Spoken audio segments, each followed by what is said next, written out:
Hey guys, Level Cap here and welcome to This Week in Gaming, your weekly news recap on everything gaming related. Today we've got some big news about an upcoming tactical FPS, Star Citizen's 4.0 sort of launch, Stalker 2's massive patch to fix a ton of the game, and much more. Starting off, Bellum is an upcoming tactical FPS created by YouTuber Karmika, and today his studio released their first devlog diving into what the game will offer. The game was first revealed with a teaser trailer about 3 months ago, and today's devlog went much deeper into details about the game's mechanics and what separates it from other tactical shooters. They also included a substantial chunk of live gameplay to show how the game is currently running. Some of the big features for Bellum are a diegetic UI system they call Attack. All players will have an in-game map and watch that gives them real-time information about objectives and player positions without it being a heads-up display. Other features include an in-depth medical system for treating wounds, a highly detailed armor simulation system, advanced audio effects that change how weapons sound depending on the environment, full control of your movement speed and stance, plus realistic weapon handling and animations. Personally, I'm very curious to see a content creator's take on a military FPS. They have more features and content currently in development that have not yet been announced. Looking forward to it.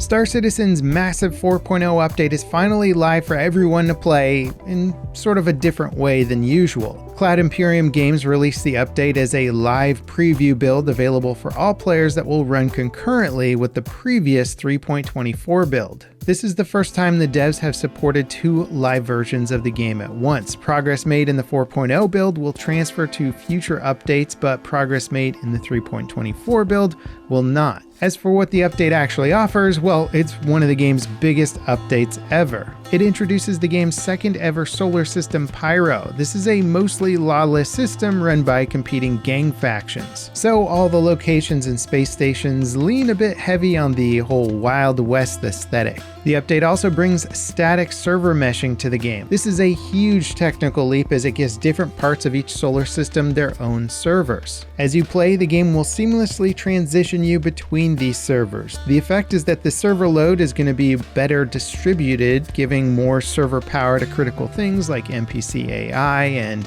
interactive object tracking. It also makes the game more resilient to server crashes, as you will be migrated from one server to another if one goes down. If you're curious about all the details, check out the video I released yesterday that goes in depth on how 4.0 plays and what it offers. As for future Star Citizen updates, the project lead Chris Roberts released a new letter from the chairman addressing the game's lackluster stability and performance this year. He says 2025 will see a big focus on improving performance, stability, and consistency for players. New features and content updates will be split into separate releases. This means new features will get their own test builds players can check out, and these tests will only transition to live servers once the major bugs have been addressed. Typically, new features and major updates have led to weeks, if not months, of new stability and performance issues for players. Hopefully, this renewed focus on actually making the game stable and playable when new things are added will be a big win for the overall community.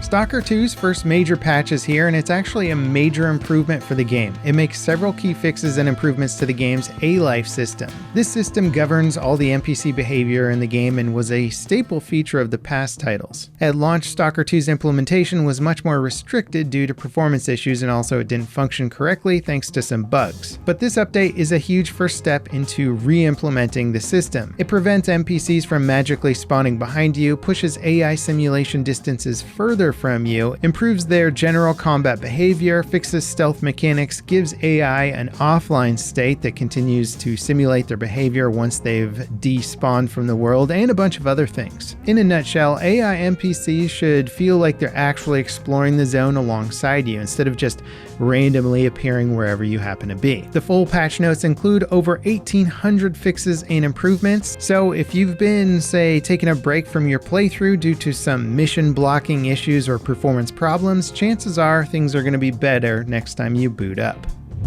Battle 43 is a new Fortnite experience that recreates the iconic Battlefield 1943. It just launched as an open beta and is freely downloadable in Fortnite. It includes multiple classes, vehicles, destruction, and a pretty impressive recreation of Guadalcanal, a tropical island map similar to Wake Island.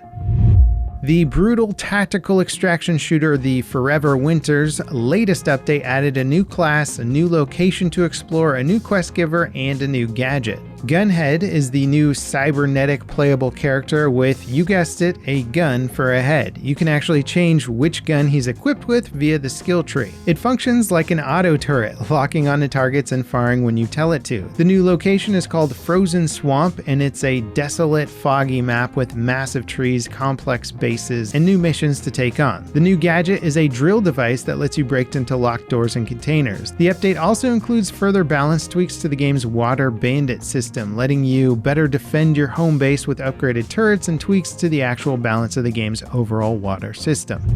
Marvel Rivals is still going strong, but it was surrounded in some controversy this week as PC players were threatened with bans for modifying the game's user configurable settings. INI files are essentially text files that let players modify in-game settings or features that might not be otherwise accessible in the graphics or options menu. And Marvel Rivals has mouse acceleration enabled by default with no way of turning it off in the game. This led to many players using the game's INI files to disable mouse acceleration, and the game's devs announced that doing so could lead to a potential ban, which is very uncharacteristic for INI file modifications. Typically, these files are set up in a way so you can only change stuff that the devs allow you to change, so anything that could be game-breaking or exploitive should be turned off. Fortunately, the Season 1 update will include options like mouse acceleration in the game's control settings, but until then, the game's INI files have been locked by developers. Sony is now the largest shareholder of Kadokawa, the parent company of From Software and a titan in the anime, games, and manga industry. The move was made at the request of Kadokawa, who were possibly fighting off a potential hostile takeover. It's tough to say what Sony being the majority shareholder will mean for Kadokawa's various brands, but it's likely we won't feel the effects of that deal for at least a couple more years. XDefiant might be on death's door, but that hasn't stopped Ubisoft from releasing all the remaining content for the game. Its final content patch just released, and it includes multiple seasons of content. It's officially shutting down in June due to lower than expected player counts and revenue. The content update includes all of Season 3's maps, cosmetics, and modes, plus some of what was ready from Season 4 to 8. It's interesting to see that the devs were so far ahead with their content production, and it's unfortunate to see the project go out like this.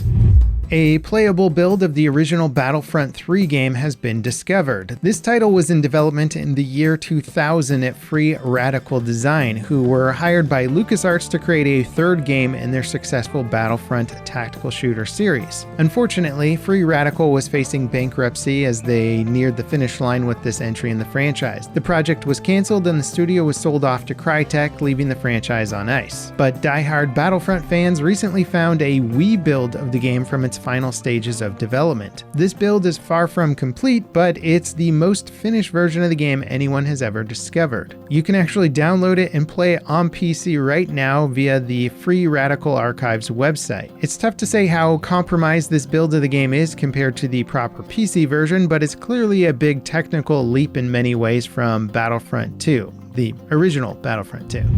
Helldivers 2 is walking back its Killzone crossover content after players were outraged at the pricing. It would cost essentially 2 premium war bonds of in-game currency. This currency is earned through gameplay, but the asking price was apparently still too high for players. In response, the devs are giving the second wave of Killzone-themed cosmetics away to all players for free. The first wave still costs its original price of 1 premium war bond. The devs are also considering making these cosmetics and other future war bond offerings permanently available for players to buy. In our final story this week, it looks like Lenovo's Legion Go handheld gaming console will run on SteamOS. This upcoming device is getting a proper announcement at CES 2025, but according to a promotional email from Lenovo, Valve's Steam Deck co-designer will be attending the reveal event. There's also promotional images of the device that feature a Steam button. Valve recently updated their SteamOS branding guidelines to include a badge for third-party hardware devices. SteamOS itself itself is a pretty big deal because it offers both Valve's own optimization for games and a translation layer called Proton that makes Windows games run near natively on Linux. And another big brand hardware manufacturer making a system that runs on SteamOS means it could be the beginning of a new handheld era in which Valve seems like they are set up to dominate via full Steam integration. Let me know what stories you thought were the most interesting, or if I missed any major stories for this week in the comments section. If you enjoyed today's episode of This Week in Gaming, don't forget to leave me a like, subscribe for more content like it, and ding that notification bell to make sure you see all future episodes. Up next, check out my deeper dive into Star Citizen's 4.0 update. It is massive and I barely scratched the surface, but it's still worth a watch. As always, thanks for watching, and I'll see you next time. This is Level Cap, signing off.